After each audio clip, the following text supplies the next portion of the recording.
Hello everyone. BEd entrance speed test number 2 में आपका स्वागत है।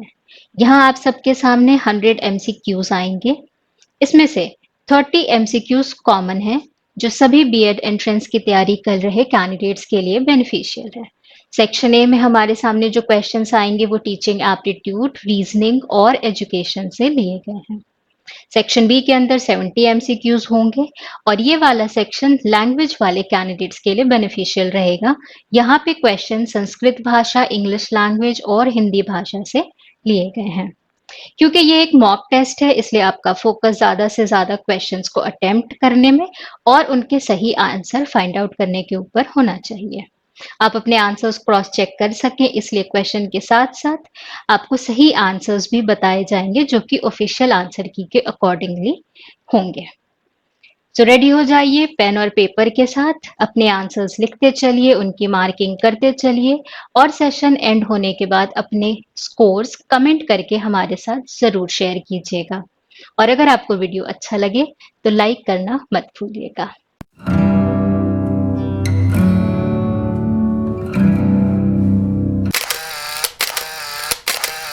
Section A, question number 1. Who plays most important role in the growth of a student? Principal, guardian, school manager, teacher. एक विद्यार्थी के विकास में कौन सबसे महत्वपूर्ण जिम्मेदारी निभाता है? प्रधानाचार्य, अभिभावक, विद्यालय प्रबंधक, शिक्षक। क्वेश्चन नंबर 1 का राइट आंसर है ऑप्शन 4, टीचर यानी कि शिक्षक। Question number 2, teaching aptitude means devotion towards teaching work, the desire to become a teacher, the requisite professional abilities to do the job of a teacher, none of the above. शिक्षण अभिक्षमता का अर्थ है शिक्षण कार्य के प्रति निष्ठा, एक शिक्षक बनने की इच्छा, एक शिक्षक का कार्य करने की आवश्यक व्यवसायवृत्ति क्षमताएं, उपयुक्त में से कोई नहीं। सो क्वेश्चन नंबर 2 के लिए हमारा राइट आंसर है ऑप्शन नंबर 3, विकल्प 3 सही है। Next question, question number 3. An effective teacher is he who has control over the class, can deliver more information in limited period, inspires students how to learn, carefully checks the home assignment. एक प्रभावी अध्यापक वह है जो कक्षा पर नियंत्रण रखता है, कम समय में अधिक सूचना दे सकता है, विद्यार्थियों को कैसे सीखा जाए इसके लिए प्रेरित करता है, गृह कार्य को सावधानी पूर्वक जांचता है। तो क्वेश्चन नंबर 3 के लिए राइट आंसर है option 3, inspires students how to learn, विद्यार्थियों को कैसे सीखा जाए इसके लिए प्रेरित करता है।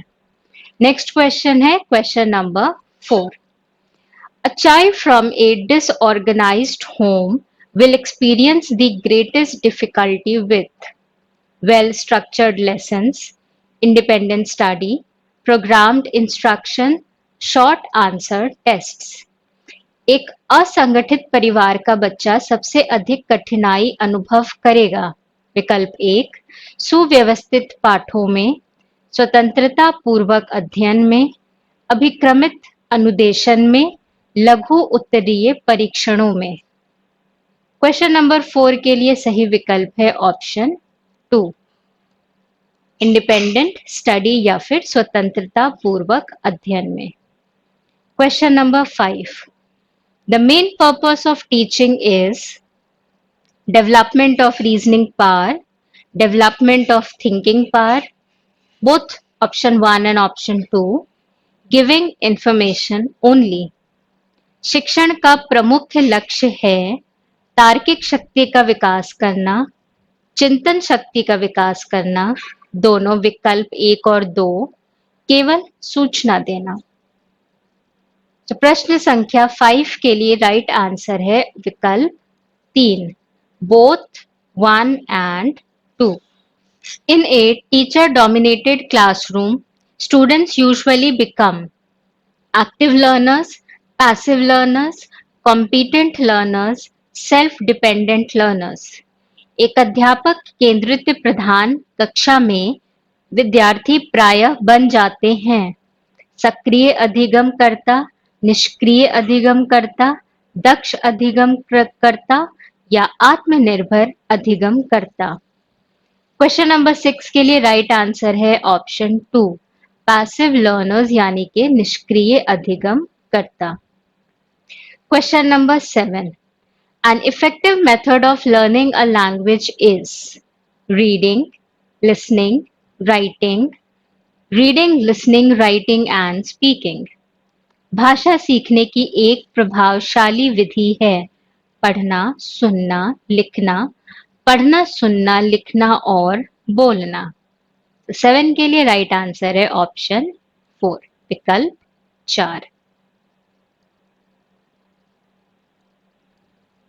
Question number 8, values are not taught but caught, then how to inculcate values among future citizens? Through reading, through guidance and counseling, through strict discipline, by following values। मूल्यों को सिखाया नहीं बल्कि ग्रहण किया जाता है, तो भावी नागरिकों में मूल्यों का विकास कैसे किया जा सकता है? शिक्षण द्वारा, निर्देशन और परामर्श द्वारा, कठोर अनुशासन द्वारा, मूल्यों के अनुपालन द्वारा। क्वेश्चन नंबर 8 के लिए हमारा राइट आंसर है option 2। Next question, question number 9, in setting a question paper you will pay more attention on content, distribution of questions, construction of questions, duration of question paper। एक प्रश्न पत्र का निर्माण करते समय आप ध्यान देंगे विषय वस्तु पर, प्रश्नों के वितरण पर, प्रश्नों के निर्माण पर, प्रश्न पत्र की अवधि पर। क्वेश्चन नंबर 9 के लिए राइट आंसर है option 3। Question number 10, effective teacher is he or she who has control over the class, who can deliver more information in limited period, who inspires students how to learn, who carefully checks the home assignment। एक प्रभावी अध्यापक वह है जिसका कक्षा पर नियंत्रण होता है, जो सीमित समय में अधिक सूचना दे सकता है, जो विद्यार्थियों को कैसे सीखा जाए इसके लिए प्रेरित करता है, जो गृह कार्य को सावधानी पूर्वक जांचता है। सो 10 के लिए हमारा सही विकल्प है विकल्प 3, जो विद्यार्थियों को कैसे सीखा जाए इसके लिए प्रेरित करता है, option 3, who inspires students how to learn. ये थे हमारे 10 क्वेश्चंस टीचिंग एप्टीट्यूड से। अगले सेक्शन पे चलते हैं और क्वेश्चन नंबर 11 है रीजनिंग से। Question number 11, if yellow is called blue, blue is called red, red is called pink, pink is called black and black is called orange, then what is the colour of blood? Yellow, pink, blue, orange. यदि पीले को नीला कहा जाता है, नीले को लाल कहा जाता है, लाल को गुलाबी कहा जाता है, गुलाबी को काला कहा जाता है तथा काले को नारंगी कहा जाता है, तो रक्त का रंग क्या होता है? पीला, गुलाबी, नीला या फिर नारंगी? क्वेश्चन नंबर 11 के लिए राइट आंसर है पिंक, यानी कि गुलाबी। Question number 12, in a certain code language, CAT is written as DDY. How will BIG be written in that code?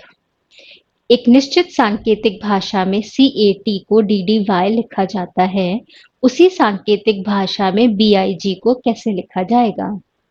जल्दी से कैलकुलेशन कर लीजिए क्वेश्चन नंबर 12 के लिए।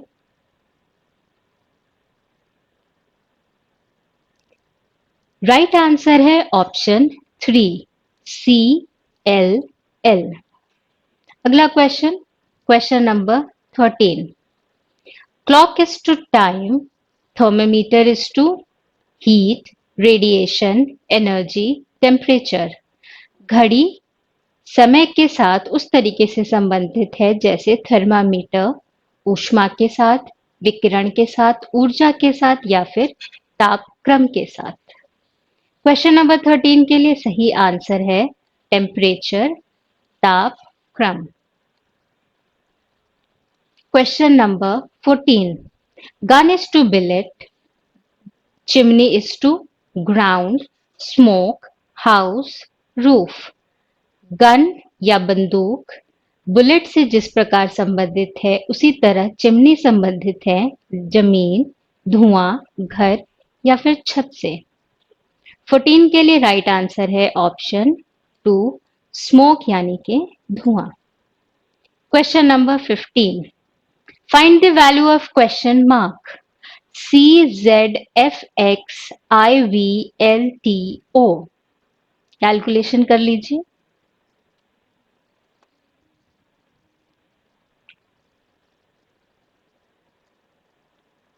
फिफ्टीन के लिए राइट आंसर है ऑप्शन 3 RR।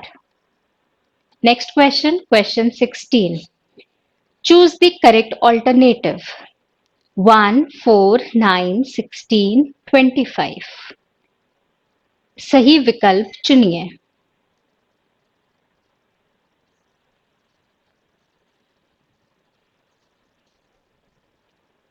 सही आंसर है option 2 36। Next question, question number 17. Aruna ranks 12th in a class of 46. What will be her rank from the last? 46 विद्यार्थियों की कक्षा में अरुणा का क्रम 12 है। अंतिम से उसका क्या क्रम होगा? विकल्प हैं 23, 34, 35, 37।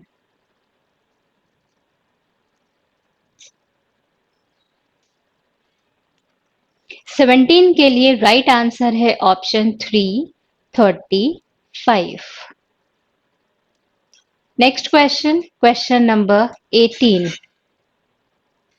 If Raman is to the south of Shyam and Mohan is to the east of Shyam, then in which direction is Raman with respect to Mohan? Northeast, northwest, southeast, southwest. यदि रमन श्याम के दक्षिण में है और मोहन श्याम के पूरब में है तो रमन मोहन की अपेक्षा किस दिशा में है? उत्तर पूर्व, उत्तर पश्चिम, दक्षिण पूर्व, दक्षिण पश्चिम।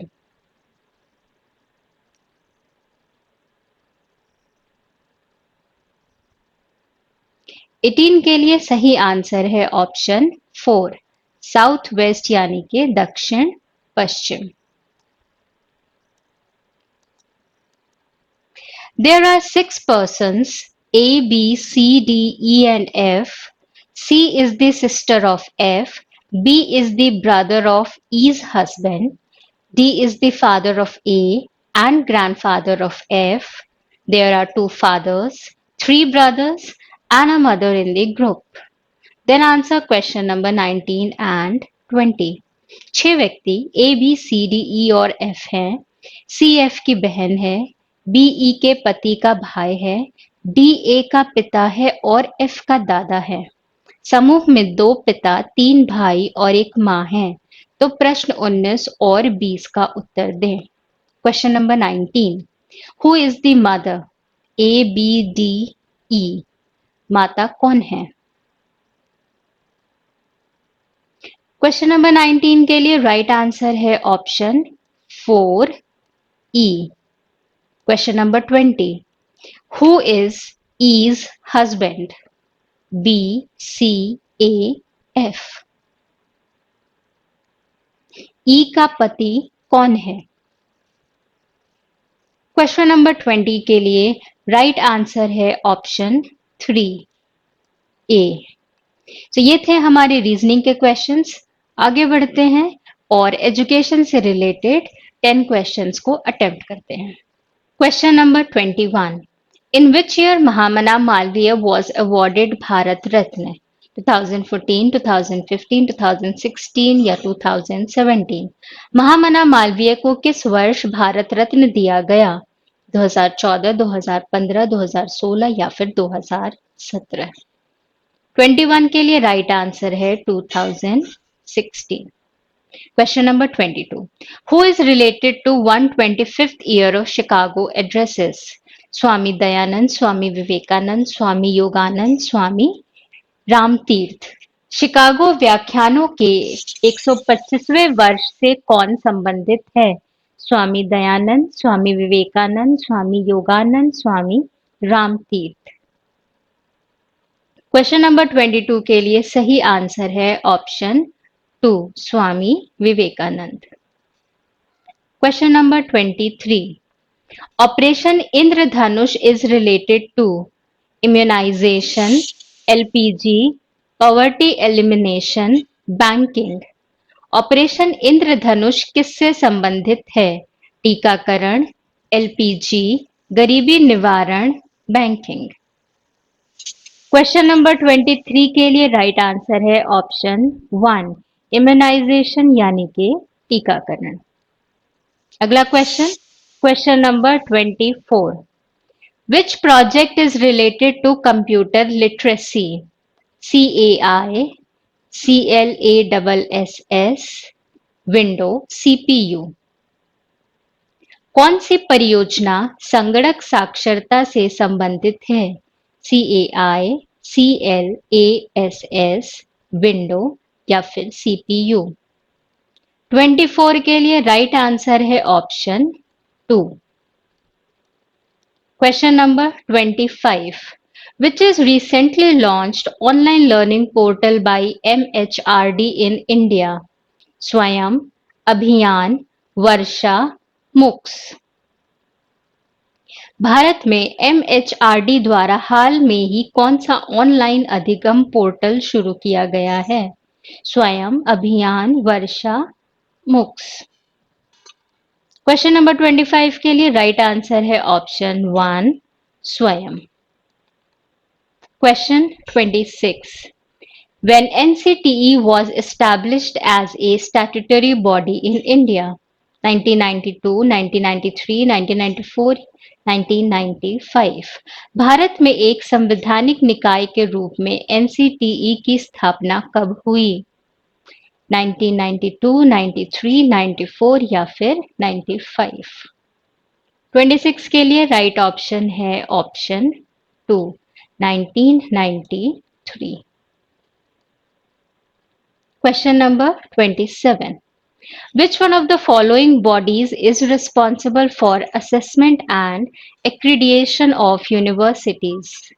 UGC, NAAC, MHRD, NCERT। विश्वविद्यालयों के आकलन एवं प्रत्यायन हेतु कौन सा निकाय उत्तरदायी है? 27 के लिए सही आंसर है option 2, NAAC। PMM MTT was launched in December 2014, February 2015, January 2016, July 2015। Question number 28 के लिए राइट आंसर है विकल्प 1, दिसंबर 2014। Question 29, Madan Mohan Malviya university of technology is situated in Varanasi, Kanpur, Gorakhpur, Allahabad. Madan Mohan Malviya प्रौद्योगिकी विश्वविद्यालय स्थित है वाराणसी में, कानपुर में, गोरखपुर में, इलाहाबाद में। 29 के लिए राइट आंसर है ऑप्शन 3, गोरखपुर। सेक्शन ए के अंदर हमारा last question, question number 30। Who was the first Vice Chancellor of Banaras Hindu University? Shri PS Swami Iyer, Pandit Madan Mohan Malviya, sir सुंदर लाल, डॉक्टर सर्वपल्ली राधाकृष्णन। काशी हिंदू विश्वविद्यालय के प्रथम वाइस चांसलर कौन थे? आई होप आप लोगों ने अपना आंसर लिख रखा होगा। क्वेश्चन नंबर 30 के लिए राइट आंसर है ऑप्शन 3, सर सुंदर लाल। तो अगर आप लैंग्वेज के कैंडिडेट हैं तो कंटिन्यू कीजिए अपने टेस्ट को। अगर आप मैथमेटिक्स या ह्यूमैनिटीज के कैंडिडेट्स हैं और आपने सिर्फ जनरल सेक्शन के लिए इस वाले टेस्ट को अटेम्प्ट करा है तो कमेंट करके अपना स्कोर जरूर बताइएगा। आगे बढ़ते हैं एंड चलते हैं सेक्शन बी की ओर।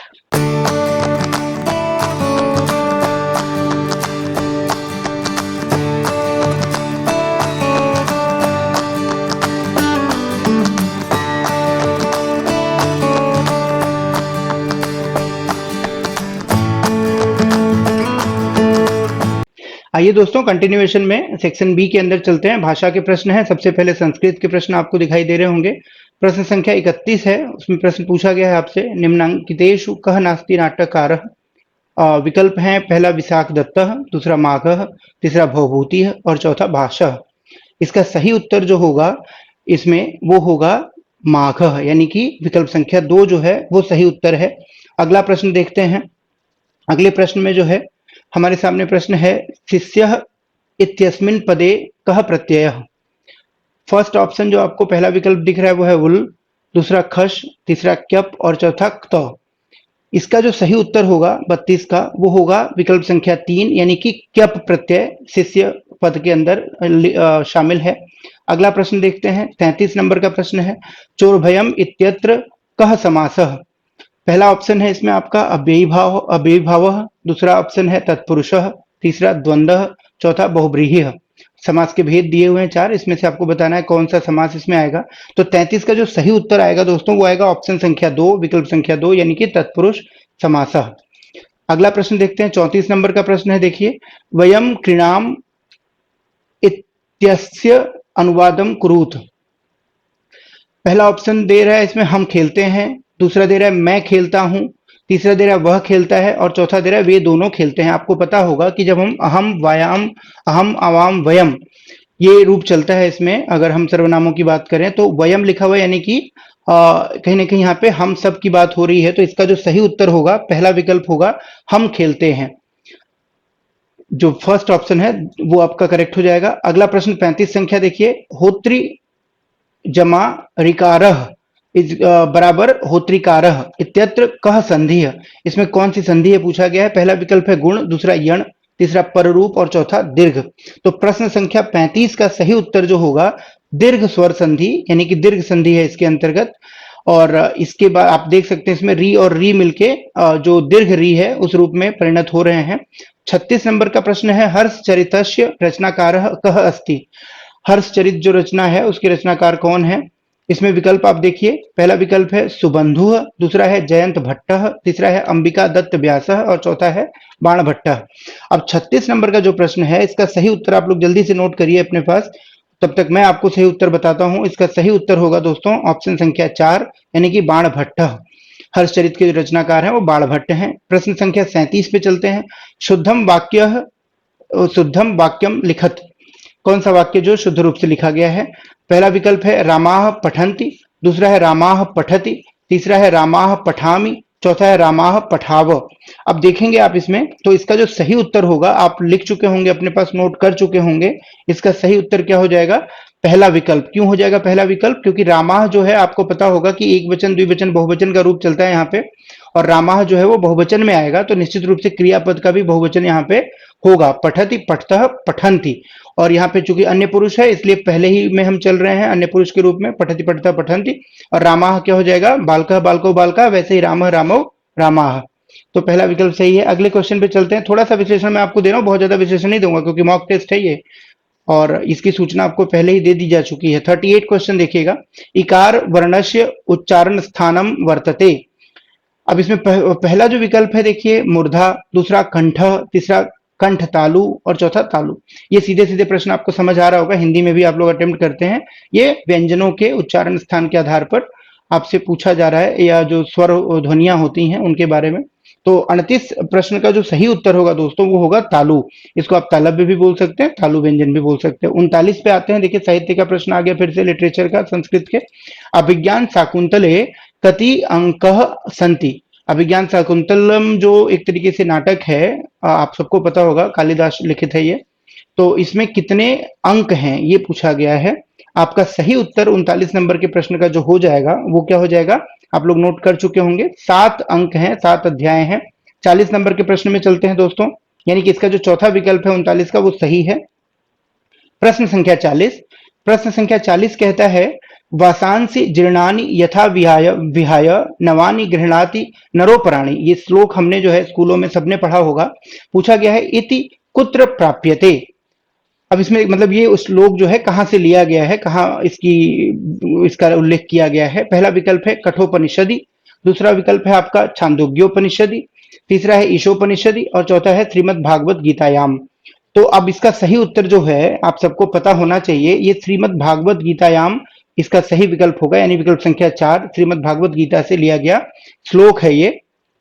और इसका आप सबको अर्थ भी पता होगा कि जिस तरीके से फटे पुराने वस्त्र जो है हम त्याग देते हैं और नए वस्त्र धारण कर लेते हैं, ठीक उसी प्रकार से जब शरीर जीर्ण हो जाता है तो आत्मा भी उस शरीर को त्याग कर नए शरीर में प्रवेश कर जाती है। यही वाला भाव यहाँ पे कहीं ना कहीं छिपा हुआ है दोस्तों। प्रश्न संख्या 40 के बाद 41 पे आते हैं। मति शब्दस्य तृतीया एकवचनस्य रूपम किम वर्तते। मति शब्द का जो तृतीया एक वचन रूप होगा वो क्या होगा? पहला विकल्प है मतिह, दूसरा है मतीम, तीसरा है मत्या, चौथा है मत्याह। अब इसमें देखिएगा प्रश्न संख्या 41 का जो सही उत्तर है, आपको रूप शब्दों के याद होंगे तो उससे सीधे सीधे इसका आंसर मिलता है। तीसरा विकल्प जो है वो करेक्ट विकल्प हो जाएगा। 41 प्रश्न संख्या का विकल्प संख्या 3 जो है वो सही उत्तर है, यानी कि मत्याह इसका सही उत्तर हो जाएगा। आगे देखते हैं दोस्तों 42 नंबर का प्रश्न। गम धातोः लिट् लकारे मध्यम पुरुषस्य एक वचनस्य रूपम किम वर्तते। यानी कि जो गम धातु है, यानी कि जिसे आप जाना कहते हो हिंदी में, गम धातु का लिट लकार में मध्यम पुरुष के अंतर्गत एक वचन रूप क्या होगा, ये पूछा गया है। तो आपको पता होगा लिट लकार का मतलब हो गया भविष्य काल, जिसमें कि रूप क्या चलता है? रूप चलता है गमिष्यति, गमिष्यतः, गमिष्यन्ति। ये हो गया प्रथम पुरुष। मध्यम पुरुष में क्या हो जाएगा? गमिष्यसि। तो एक वचन ही पूछा हुआ है तो हमारा काम क्या हो जाएगा? इसी से बन जाएगा। तो कहाँ आपका विकल्प दिख रहा है? देखिए विकल्प संख्या 2 गमिष्यसि। तो 42 नंबर का सही उत्तर हो जाएगा 2। 43 नंबर का प्रश्न हमारे सामने आ चुका है, देखिएगा प्रश्न संख्या 43 यानी कि 43। मातुः स्मृति इत्यत्र मातृशब्दे विभक्ति वर्तते। अब देखिए इसमें पहला विकल्प है प्रथमा विभक्ति, दूसरा द्वितीया, तीसरा षष्ठी और चौथा सप्तमी। तो आपको बताना है कि मातुः स्मृति जो यहाँ पे शब्द है, इसमें मातृ शब्द में कौन सी विभक्ति का प्रयोग हुआ है। तो इसका सही उत्तर क्या हो जाएगा 43 का? देखिएगा 43 का सही उत्तर हो जाएगा षष्ठी विभक्ति, यानी कि जो संबंध कारक हिंदी में आप पढ़ते हो वो षष्ठी विभक्ति का ही कारक होता है। यही इसमें सही होगा उत्तर। 44 नंबर के क्वेश्चन पे आ गए हम लोग। 44 नंबर यानी कि 44 नंबर प्रश्न कहता है अधोलिखित पदेषु रिक्त स्थानम दत्त पदेषु चिनुत। पद क्या है? देखिए साहित्य संगीत कला बिना साक्षात फिल इन द ब्लैंक्स यानी कि गैप दिया हुआ है और आपसे फिर आगे लिखा हुआ है पुक्ष विषाण हीना। ये श्लोक भी सूक्ति के रूप में बहुत पढ़ा हुआ है सबने कि भाई साहित्य संगीत और कला से हीन जो मनुष्य है वो साक्षात किस रूप में होता है? तो देखिए पुक्ष विषाण हीना, एक तरीके से पशु होता है जो बिना पूंछ और बिना विषाण के होता है। तो इसमें सही सही आंसर क्या हो जाएगा? आपको दिख रहा होगा सामने। अब ऑप्शन संख्या हो जाएगा आपका 44 का 2 यानी कि पशु। ये खूब सूक्ति के रूप में प्रचलित है कि भाई मनुष्य उसी तरीके से बिना पूंछ के बिना विषाण के पशु की तरह है अगर उसके अंदर साहित्य संगीत और कला के गुण नहीं है या कौशल नहीं है। तो 44 के बाद देखिए प्रश्न संख्या 45 है। शिशुपाल वधस्य स्थानम वर्तते, यानी शिशुपाल की जो वध का स्थान है वो जो है क्या है, यहाँ पे ये पूछा गया है। पहला है देखिए गद्य काव्येषु, चंपू काव्येषु, गीति काव्येषु, महाकाव्येषु। यानी शिशुपाल वधस्य जो है वो किस रूप की रचना है, किस रूप में है? वो गद्य काव्य माना जाएगा। चंपू काव्य होता है जहां पे गद्य और पद्य दोनों में लिखा गया होता है, दोनों का अंश होता है। गीति काव्येषु कहा जाएगा या महाकाव्येश। तो देखिए प्रश्न संख्या जो 45 है इसका सही उत्तर हो जाएगा महाकाव्येश। इसको हम क्या मानेंगे? महाकाव्य के रूप में देखेंगे शिशुपाल वध को। अब अगला देखते हैं प्रश्न संख्या 46 है। नीति शतकस्य रचयिता कः। नीति शतक के रचयिता कौन है? पहला विकल्प है भर्तृहरिः, दूसरा है भल्लटः, चौथा है जयदेवः और तीसरा है जयदेवः और चौथा विकल्प है श्री शंकराचार्य। प्रश्न संख्या 46 सही उत्तर आपने नोट कर लिया होगा मेरे ख्याल से जरूर, क्योंकि बहुत बार पूछा जा चुका है प्रश्न ये अलग अलग परीक्षाओं में। तो इसका सही उत्तर क्या हो जाएगा? एक विकल्प यानी कि भर्तृहरिः इसका सही उत्तर होगा। नीति शतकस्य की रचयिता कौन है? भर्तृहरिः हैं। प्रश्न संख्या 47 पतंजलि कस्य दर्शनस्य प्रवर्तकः आचार्यः। पतंजलि के प्रोडक्ट्स आप सब लोग यूज करते होंगे, बाबा रामदेव जो है उसके प्रोडक्ट्स को मैन्युफैक्चर करते हैं। तो पतंजलि पूछा गया है कि किस दर्शन के प्रवर्तक हैं। अब इससे आपको समझ आ रहा होगा इसका उत्तर सीधा सीधा क्या हो जाएगा? योग दर्शनस्य, यानी कि योग दर्शन जो है वो उसके प्रवर्तक कह लीजिए, उसके आप शुरुआतकर्ता कह लीजिए, वो कौन है? महर्षि पतंजलि को माना जाता है। तो योग दर्शनस्य यानी कि विकल्प संख्या 3 प्रश्न संख्या 47 का सही उत्तर होगा। प्रश्न संख्या 48 पे आ जाते हैं। देखिए, पूर्यताम हितम मनोहारी च फिल इन द ब्लैंक्स है, खाली स्थान है वचः। अभी बताना है आपको खाली स्थान में क्या आएगा। हितम मनोहारी च खाली स्थान वचः। अब पहला विकल्प है मधुरम, दूसरा है दुर्लभम, तीसरा है सुलभम, चौथा है रमणीयम। अब आप इसमें देखिए कि उपयुक्त शब्द क्या होगा प्रश्न संख्या 48 में। आंसर आपने नोट कर लिया होगा मेरे ख्याल से। तो क्या हो जाएगा इसका उत्तर सही? दुर्लभम। ठीक है, यानी कि हितम मनोहारी च दुर्लभम वचः। अगला प्रश्न देखिए, अयुतम इति शब्द से अर्थो अस्ति, यानी कि जो ये शब्द है अयुतम, इसका अर्थ क्या है? अब पहला देखिए लिखा हुआ है आपको विकल्प में हजार, दूसरा 10,000, तीसरा लाख और चौथा करोड़, यानी कि कोई संख्या को रूपायित करता है ये शब्द। आपको बताना यह है कि इसमें अयुतम शब्द जो है कौन सी संख्या को, किस एक संख्यावाचक शब्द को प्रतिबिंबित करता है। 49 का सही उत्तर हो जाएगा दोस्तों 10,000। अयुतम किसको प्रतिबिंबित करता है? 10,000। तो आगे से आपको अगर पिताजी से 10,000 रुपए मांगने हो तो आप कहें कि मुझे जो है आप एक अयुतम दीजिए, आप संस्कृत में मांगिएगा। 50 क्वेश्चन देखिए, 50 नंबर का क्वेश्चन, खरगोश इति शब्दस्य संस्कृत रूपम वर्तते। अब यहां पे आपको बताना है, पहला विकल्प है शशः, वानरः, नकुलः, अश्वः, यानी कि सीधा सीधा है कि भी संस्कृत में खरगोश के लिए कौन सा शब्द प्रयुक्त होता है। क्वेश्चन संख्या 50। अब आपको पता होगा कि वानरः तो होगा नहीं, वानर तो हो गया बंदर के लिए, नकुला हो गया नेवला के लिए, अश्वः हो गया घोड़े के लिए, तो बच क्या गया विकल्प शशः। यानी खरगोश के लिए संस्कृत का जो शब्द है वो क्या है? शशः बोलते हैं उसको वहां पे हम लोग। अगला क्वेश्चन देखिए 51, उपनिषत्सु नास्ति वर्णितम। उपनिषत्सु, सॉरी इसको मैं फिर से पढ़ देता हूं, अशुद्ध उच्चारण हो गया शायद। उपनिषत्सु नारित वर्णितम। पहला विकल्प है देखिए कर्म सिद्धांत, दूसरा हो गया ब्राह्मण स्वरूपम, तीसरा हो गया सृष्टि वर्णनम, चौथा हो गया महाकाव्य से लक्षणम। तो 51 का जो सही उत्तर हो जाएगा 4, यानी कि महाकाव्य से लक्षणम। ठीक है, महाकाव्य के लक्षण जो है उसमें वर्णित नहीं है। अगला देखिए प्रश्न क्या है, 51 के बाद आ जाते हैं 52 नंबर पे, रामः पुस्तकम पठति वाक्यस्य कर्मवाच्य स्वरूपम भविष्यति। यानी कि राम पुस्तक पढ़ता है, हिंदी में इसको हम कहेंगे, पूछ रही है कि रामः पुस्तकम पठति, वाक्य जो है इसको कर्मवाच्य के स्वरूप में अगर हम करेंगे तो क्या होगा। तो आप पढ़ते हो ना इंग्लिश में एक्टिव पैसिव वॉइस, तो वैसे ही ये एक्टिव में है, इसको पैसिव में बदलना है, ऐसे समझिए आप। कर्तृवाच्य एक्टिव कहलाता है और कर्मवाच्य को पैसिव वॉइस कह सकते हो आप। चलिए विकल्प देखिए, पहला विकल्प है रामेण पुस्तकम पठ्यते, दूसरा है रामः पुस्तकम पठ्यते, तीसरा है रामम पुस्तकम पठ्यते और चौथा है रामाय पुस्तकम पठ्यते। अब इसका सही उत्तर क्या होगा देखिए आप, 52 का जो सही उत्तर हो जाएगा वो क्या हो जाएगा, रामेण पुस्तकम पठ्यते, रामेण पुस्तकम पठ्यते। क्लियर हो गया। तो यहां पे सही उत्तर हो जाएगा विकल्प संख्या 1 52 का। नेक्स्ट क्वेश्चन है 53, और इसके बाद सीधे सीधे आप देख रहे होंगे 54 में इंग्लिश के प्रश्न हो चुके हैं जो कि आगे इसमें डिस्कस होंगे। अब देखिए, अजा पदे प्रत्यय वर्तते, अजा शब्द पद में कौन सा प्रत्यय लगा हुआ है ये बताना है आपको। मिस, दूसरा विकल्प है टॉप, टाप बोलेंगे, टॉप तो थोड़ा अंग्रेजी वाला हो गया है ना। तीसरा हो जाएगा यहाँ पे गिप, और चौथा हो जाएगा चाप। अब आपको बताना है कि कौन सा प्रत्यय इसमें प्रयुक्त हुआ है। संस्कृत के प्रत्यय हैं ये सारे। तो 53 का दो विकल्प जो है, यानी कि टाप प्रत्यय इसमें हम मानेंगे कि लगा हुआ है, और वही इसका सही उत्तर भी है। तो ये रहे संस्कृत के प्रश्न। अब आप जो है आगे करते हैं हम लोग इंग्लिश के प्रश्न। Thank you so much. Let's start with English section. Question number 54. What is the meaning of the word concise in the following sentence? A concise account of the country's history. First option, giving information clearly and in a few words, giving a long description, giving a pictorial description, giving a lot of information through maps. तो question number 54 के लिए right answer है option 1, giving information clearly and in a few words.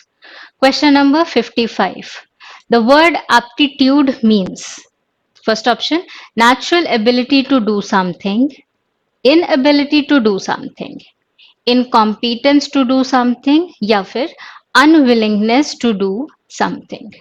So aptitude का मतलब पूछा जा रहा है क्वेश्चन नंबर 55 में, और राइट आंसर है option 1, natural ability to do something. Question number 56, fill in the blank with correct form of the verb. It was a windy day, so I dash an overcoat. Option first option है wore, wear, wearing, worn. It was a windy day, so I dash an overcoat. For question number 56, right answer is option 1. I wore an overcoat. Next question, question number 57. Fill in the blank with an appropriate article. This is dash oval shaped picture. An, a, the, none of these. For question number 57, right answer is option 1. This is an oval shaped picture. Next question, question number 58. Which of the following is correctly spelled? Mischievous, mischievous, mischievous, and mischievous. For question number 58, right answer is option 4. Question number 59. Which of the following is the noun clause in the sentence given below? He wanted to know when I was going to school. First option, I was going to school. Second option, he wanted. Third option, he wanted to know. Fourth one, when I was going to school. You have to identify noun clause. For question number 59, right answer is option 4. When I was going to school. Next question, question number 60. Which of the following is the adjectival clause in the sentence given below? Here comes the girl who is the president. First option, here comes the girl. Second, the girl. Third, the president. Fourth, who is the president? For question number 60, right answer is option 4. Who is the president? This is the adjectival clause in the given sentence. Question number 61. Which of the following is the correct passive form of the sentence given below? May God bless you with happiness. First option, may you blessed with happiness. Second, may blessed you be with happiness. Third, you be blessed with happiness. And fourth option, may you be blessed with happiness. For question number 61, right answer is option 4. Next question, question number 62. Choose the correct word of the following to complete the idiom. Keep something dash. First option, at bay, at distance, in fire, in store. Correct answer for question number 62 is option 1. At bay. Keep something at bay. Question number 63. Fill in the blank with suitable word given below. The dash chosen for construction of house is in the heart of the city. Site, slight, site, and site. Identify the correct option. For question number 63, right answer is option 4, S-I-T-E, site. The site chosen for construction of house is in the heart of the city. Next question, question number 64. Fill in the blank with suitable word given below. The annual day is likely to be celebrated on the 2nd April, 2 days ahead of the dash date. Critical, conventional, suitable, convenient. For question number 64, right answer is option 2, conventional. Question number 65. Fill in the blank with appropriate word given below. Shakespeare was dash a poet but also a dramatist. Not only, both, not just, nor. For question number 65, right answer is not only. Shakespeare was not only a poet but also a dramatist.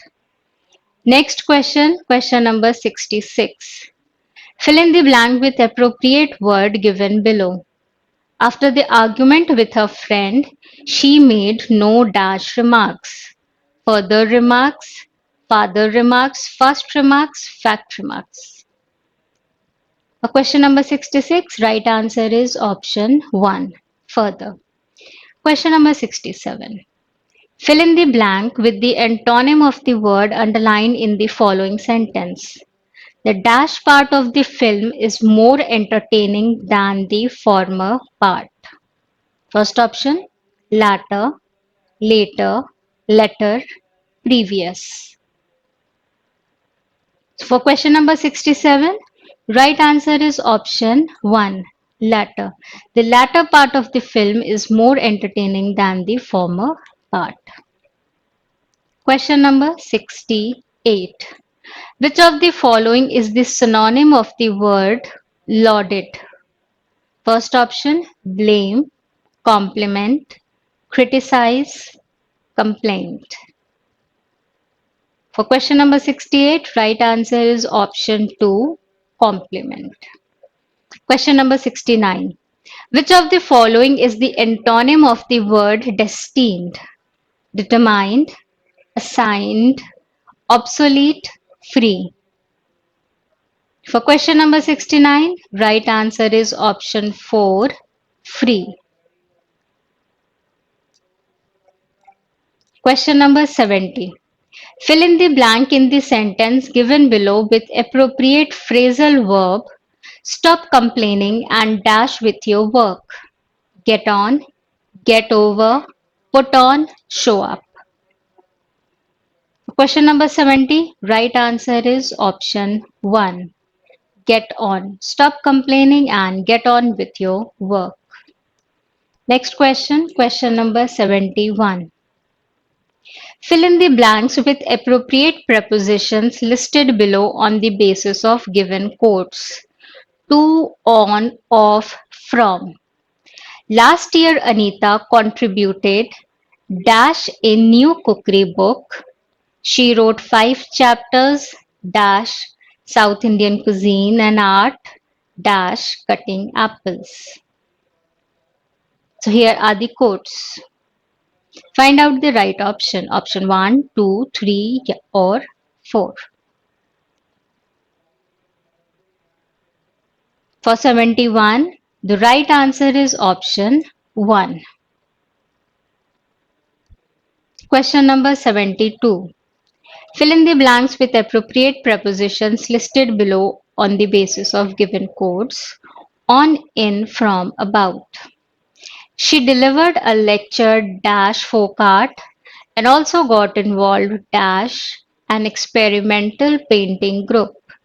She felt very happy dash this. And we are having 4 options. Option 1, 2, 3 and 4. Find out the right answer.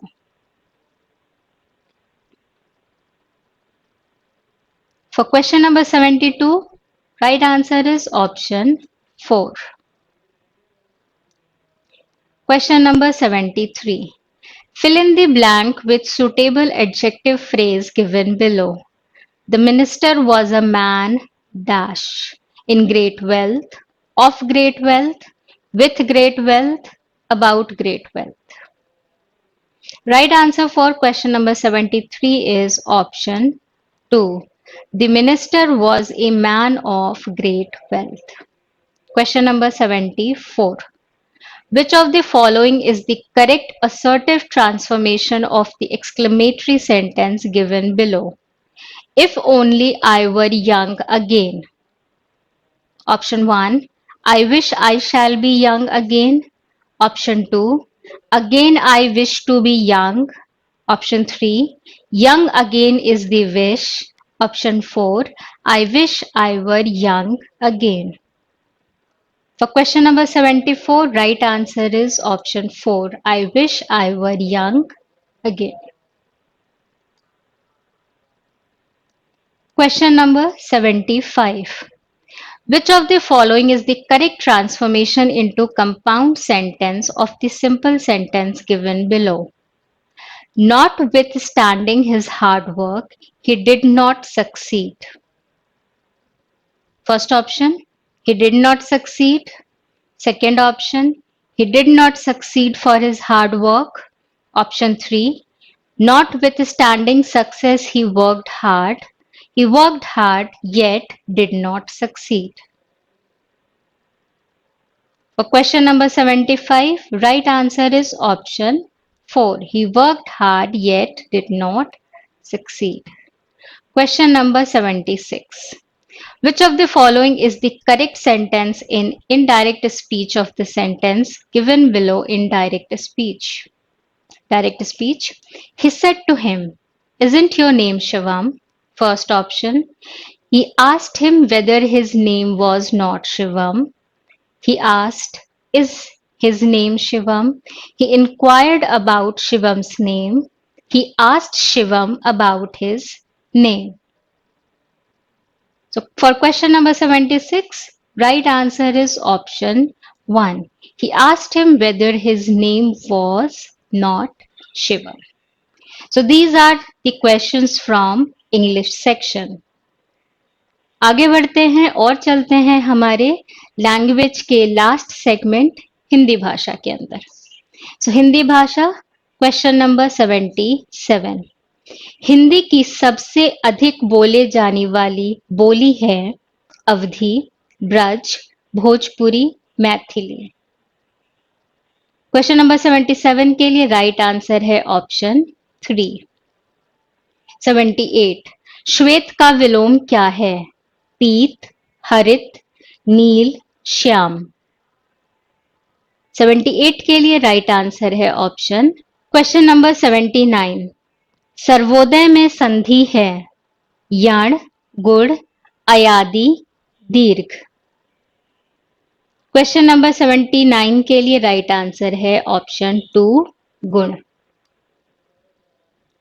Question number 80. Sputnik किस भाषा का शब्द है? अंग्रेजी, जापानी, रूसी, तुर्की. Question number 80 के लिए राइट आंसर है ऑप्शन 3, रूसी. Question number 81. निम्न में से कौन सा शब्द तद्भव है? तीक्ष्ण, कटु, लवण, नमकीन. 81 के लिए राइट आंसर है ऑप्शन 4. 82. उसने कहा था कहानी के लेखक कौन है? सुदर्शन, प्रेमचंद, चंद्रधर शर्मा गुलेरी, यशपाल. 82 के लिए राइट आंसर है ऑप्शन 3, चंद्रधर शर्मा गुलेरी. बहुव्रीहि समास है त्रिभुज, राजपुत्र, प्रतिदिन, चक्रपाणी. 83 के लिए राइट आंसर है ऑप्शन 4, चक्रपाणी. क्वेश्चन 84. रश्मि रथी के रचयिता हैं दिनकर, मैथिली शरण गुप्त, भारतेंदु हरिश्चंद्र, हरिवंश राय बच्चन. क्वेश्चन नंबर 84 के लिए सही आंसर है ऑप्शन 1, दिनकर. 85.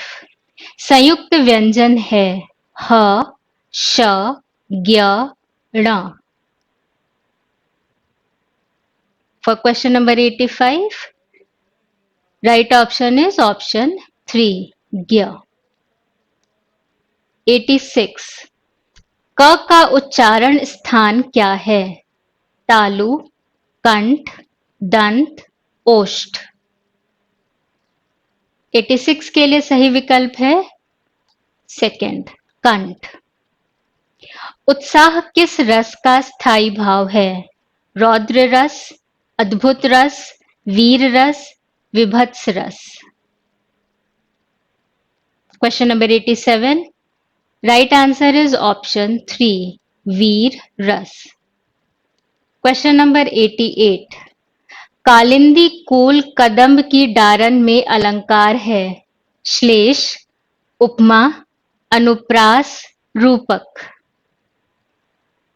88 के लिए राइट आंसर है ऑप्शन 3, अनुप्रास.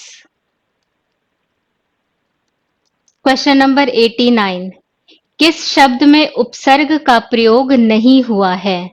अनार, अपार, अकाल, अखाद्य। 89 के लिए सही आंसर है ऑप्शन 1, अनार।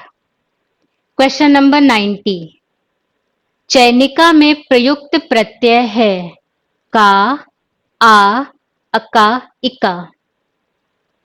90 के लिए सही विकल्प है विकल्प 4, इका। क्वेश्चन नंबर 91, पूत के पांव पालने में ही दिख जाते हैं, इस मुहावरे का क्या अर्थ है? योग्य व्यक्ति के लक्षण पहले ही दिख जाते हैं, व्यक्ति बचपन से ही योग्य होता है, योग्यता जन्म के साथ आती है, योग्यता छुप नहीं सकती है। 91 के लिए सही आंसर है ऑप्शन 1, योग्य व्यक्ति के लक्षण पहले ही दिख जाते हैं। क्वेश्चन नंबर 92, हिंदी वाक्य में पद क्रम किस प्रकार का होता है? कर्ता, कर्म, क्रिया, कर्ता, क्रिया, कर्म, कर्म, कर्ता, क्रिया, या चौथा विकल्प क्रिया, कर्ता, कर्म। 92 के लिए राइट आंसर है ऑप्शन 1, कर्ता, कर्म, क्रिया। क्वेश्चन नंबर 93, रेखांकित शब्द की जगह कौन सा पर्यायवाची सही बैठ सकता है? वह अपने काम में दक्ष है, चतुर, चालाक, प्रवीण, पूर्ण। 93 के लिए सही आंसर है ऑप्शन 3, प्रवीण।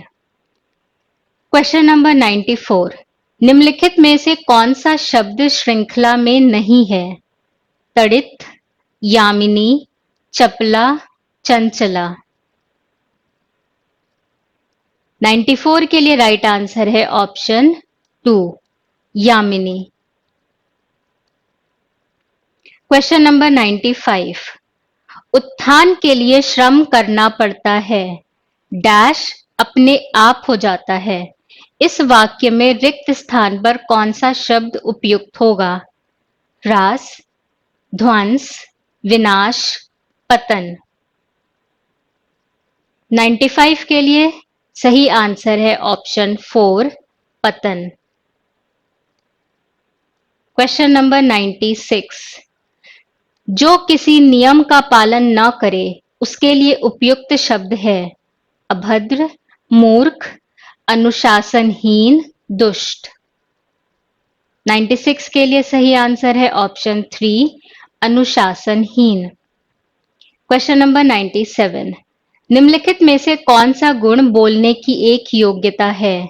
शुद्ध वर्तनी, सुलेख, श्रुतलेख, आशु भाषण। 97 के लिए सही आंसर है ऑप्शन 4, आशु भाषण। क्वेश्चन नंबर 98, निम्नलिखित में से कौन सी कविता माखनलाल चतुर्वेदी की है? प्रथम रश्मि, पुष्प की अभिलाषा, झांसी की रानी की समाधि, जागो फिर एक बार। 98 के लिए सही आंसर है ऑप्शन 2, पुष्प की अभिलाषा। क्वेश्चन नंबर 99, निम्नलिखित में से कौन सा शब्द भिन्न है? भाव, विभाव, संचारी भाव, गति। 99 के लिए राइट आंसर है ऑप्शन 4, गति। लास्ट क्वेश्चन, क्वेश्चन नंबर 100, निम्नलिखित में से कौन सा शब्द सागर का पर्यायवाची नहीं है? 100 के लिए राइट आंसर है ऑप्शन 3, सरणी। तो ये थे हमारे questions BEd entrance speed test 2 के। आपका जो भी स्कोर रहा हो कमेंट करके हमारे साथ जरूर शेयर करेंगे।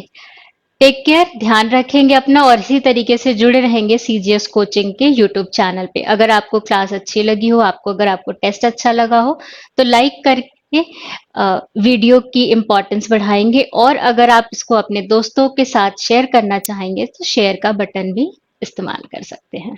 Take care everybody.